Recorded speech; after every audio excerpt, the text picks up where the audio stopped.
आज का हमारा लेक्चर एक बहुत ही इम्पोर्टेंट बीमारी के ऊपर है जो कि शुगर के ऊपर है, और इस बीमारी के मतलब हमें डॉक्टर शमीमुल्लाह कुछ आगाही करेंगे, हमें बताएंगे, इसका तारुफ हमें समझाएंगे। बिस्मिल्लाहिर्रहमानिर्रहीम। जैसे हम देख रहे हैं कि कुछ सालों से ये शुगर की मर्ज़ बढ़ रही है और लोगों को पूरी आगाही नहीं, कुछ उनके गलतफहमी होती हैं, कोई कंसेप्ट उनके क्लियर नहीं होते। एक्चुअली हम पब्लिक के कंसेप्ट को बेहतर करने के लिए हम ये कोशिश करते हैं कि उनके अपनी डिज़ीज़ के मतलब बेहतर मालूमात हों। तो इसी शुगर के हम 3 हिस्से होंगे हमारी डिस्कशन के। आज हम पहला हिस्सा डिस्कस करते हैं, तो इसके बाद फिर दूसरा, फिर इसी तरह तीसरा हिस्सा है। आज इंसानी जो खून है इसमें जो शुगर का लेवल है वो कैसे बढ़ना शुरू हो जाता है? यानी शुगर इंसान के लिए बड़ी ज़रूरी, जैसे ऑक्सीजन ज़रूरी है। अगर शुगर चंद मिनट के लिए लो हो जाए तो इंसान बेहोश हो सकता है, जैसे ऑक्सीजन की कमी से डेथ होती है। इसलिए शुगर अगर ज़्यादा देर तक डाउन हो जाए, 60-70 मिलीग्राम पर 100 ml से कम हो जाए तो बेहोशी हो जाती है और लगातार बेहोशी में डेथ हो जाती है। तो ये हर बॉडी में होती है, शुगर खून में सर्कुलेट करती है, लेकिन ये ज़्यादा शुगर की मर्ज़ है। बेसिकली शुगर तो हर इंसान में होती है।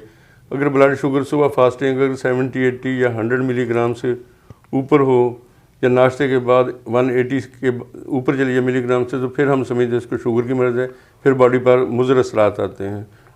तो इसको रेगुलेट ये बॉडी में होती है। जब हम खाना खाते हैं, कार्बोहाइड्रेट, उसमें प्रोटीन होते हैं, फ़ैट होती है, इंटेस्टाइन से जब ये एब्जॉर्ब होती है हमारी फूड, तो ये ग्लूकोज में कन्वर्ट हो जाती है। और जो कुछ चीज़ें होती हैं, कुछ शुगर जो होती है ये ग्लाइकोजन की सूरत में जिगर में जमा हो जाती है, बाकी खून में इसका लेवल अप होना शुरू हो जाता है।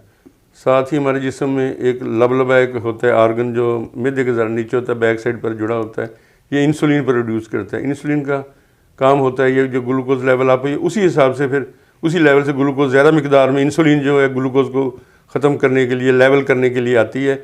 तो सपोज अगर 100 है या 100 से बढ़ के अगर 200 मिलीग्राम तक चला गया तो इंसुलिन उसी वक्त उसको नीचे ले आएगी 180-170 तक। तो ये साथ साथ ये बॉडी में एडजस्ट हुआ, जब खुराक हज़म हो जाएगी तो फिर खून लेवल जो है ग्लूकोज का कम होना शुरू हो जाता है, इंसुलिन का लेवल भी फिर कम होना शुरू हो जाएगा। तो इसी तरह जिसके मुख्तलिफ हिस्सों पर आगे एक और प्रॉब्लम होती है, बात को इंसुलिन बॉडी में पूरी होती है, लेकिन जो हर सेल के अंदर इसको शुगर को, ग्लूकोज को अंदर जाने के लिए रिसेप्टर सेल होते हैं जो इंसुलिन को और शुगर को अंदर जाने देते हैं। कई दफ़ा रिसेप्टर जो होते हैं वो इंसुलिन का उन पर असर नहीं होता। शुगर मतलब इंसुलिन है लेकिन वो रिसेप्टर्स में फॉल्ट है, तो उसके लिए अलहदा दवाई साथ देते हैं, तो ताकि अंदर ग्लूकोज जाए, फिर इंसुलिन उसको जाके मेटाबोलाइज करे। शुगर बढ़ने से जिस्म में क्या क्या तब्दीलियाँ जो हैं वो रूनुमा होती हैं? हाँ, जिस्म में जब एक लेवल से ज़्यादा, जैसे हम पहले डिस्कस कर रहे हैं कि उससे वक्त ये जो है खून की रगें, सारे जिस्म की जो आर्टरीज़ हैं वो सख्त हो जाती हैं। वो सख्त होने से ये होता है कि उसका फंक्शन प्रॉपर नहीं होता। अगर दिमाग की आर्टरीज़ सख्त हो जाती हैं तो दिमाग को खून पूरा सप्लाई नहीं होता, और बाद का ये सख्त आर्टरीज़ फट जाती हैं, ऐसे ही फिर फालज हो जाता है, या दिमाग का कुछ हिस्सा प्रॉपर काम नहीं करता, सुस्ती ज़्यादा होती है। अगर गुर्दे की ऐसे खून की रगें सख्त हो जाती हैं तो फिर गुर्दे के फंक्शन जो है वो भी डिस्टर्ब होते हैं। तो आँखों की बीमारी, जैसे हम देखते हैं शुगर वाले मरीज़ बाज़ का कहते हैं हमारी बिनाई तेज़ी से कमज़ोर हो गई है, तो आँख का पिछला पर्दा वो कमज़ोर हो जाता है। उस कमज़ोर होने से फिर ये कि नज़र कम आता है, बाज़ का तो वो पीछे शुआएँ लगानी पड़ती हैं। और ये शुगर वाले मरीज़ों को जो मोतिये की सफ़ेद मोती है ये भी जल्दी जो है उतर आता है। तो दिल का जो है अटैक जो है, क्योंकि जब खून की आर्टरी सख्त होंगी तो फिर वो भी दिल का जो मसला है ना, दिल की जो आर्टरीज हैं वो भी सख्त हो जाएंगी। तो ऐसे ये है जिस्म के जो जब रगें सख्त, पट्ठों में ऐसे दर्द है, पट्ठे भी हमारे वेस्ट होना शुरू हो जाते हैं। ज़्यादा शुगर जो है इसकी क्या वजूहत है, ये बीमारी ज़्यादा फैलने की या जो भी है इसमें? हाँ नहीं, ये एग्जैक्ट पता नहीं चला कि शुगर क्यों होती है। कुछ हम समझे जीन्स में, जैसे हम देख फैमिलीज़ में आती है, अगर वालिद साहब को, वालदा अगर दोनों मियाँ बीवी को है तो फिर बच्चों में ज़्यादा चांस है उसको शुगर आने का। दूसरा है कि मोटापा, वज़न जिनका ज़्यादा होता है उनको शुगर जल्दी लग जाती है। और ऐसे बहुत का ये देखते हैं कि वर्जिश जो नहीं करते, जैसे हमारी आजकल एक्सरसाइज नहीं होती, जिसमें अगर एक्सरसाइज करने हैं तो वो रिसेप्टर जो सेल्स पर होते हैं इंसुलिन के वो ज़्यादा सेंसिटिव हो जाते हैं और रेगुलेट बॉडी में बेहतर होती है, शुगर भी और बाकी चीज़ें भी रेगुलेट होती हैं। और ब्लड प्रेशर के मरीज़ों को भी शुगर का ज़्यादा जल्दी इम्कान है। तो ये सोचते हैं कि बाज़ का समझ के ये कोई वायरस है जिस वजह से पैंक्रियाज डैमेज हो जाता है, जहाँ से इंसुलिन नहीं बनती। तो स्टीरॉयड ज़्यादा जो लोग यूज़ करते हैं, जैसे पहलवान या बॉडी बिल्डर्स बच्चे भी करते हैं, उससे भी शुगर का इम्कान बढ़ जाता है।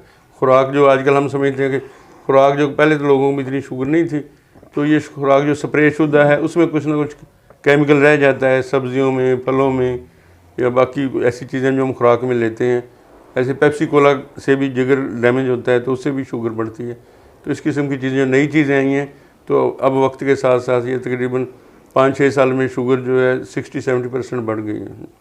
और अलामात क्या हैं शुगर की? अगर किसी को शुगर हो जाती है तो कैसे पता चलता है कि इसको हाँ जी, शुगर हो वो गई बात करता हम रूटीन में चेक कर लेते हैं कि जो एक आदमी कहता है जी मेरा थकावट हो रही है, थकावट की वजह से हो रही है। दूसरा फिर बात करता वज़न कम हो गया, जी मेरा एक माह में ना 10 किलो या 5 किलो वज़न कम हो गया है, तो उसका भी हम टेस्ट करते हैं, उसमें भी काफ़ी लोगों को शुगर निकल आती है।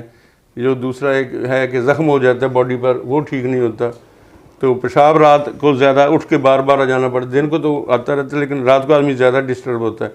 ओल्ड एज में, बुढ़ापे में पेशाब मर्दों को ज़्यादा आता है, लेकिन अगर जवान आदमी को बार बार पेशाब आता है तो उसकी परेशानी भी एक वजह है, लेकिन शुगर की वजह से ज़्यादा हो सकती है। और कई दफ़ा मरीज़ बेहोशी की हालत में हमारे पास आता है, जी ये 2-4 घंटे पहले ठीक था, अचानक ही बेहोश हो गया, तो उसमें बात का शुगर बहुत हाई, पहली दफ़ा उसको पता लगता है जब उसकी 500 मिलीग्राम से ऊपर शुगर होती है।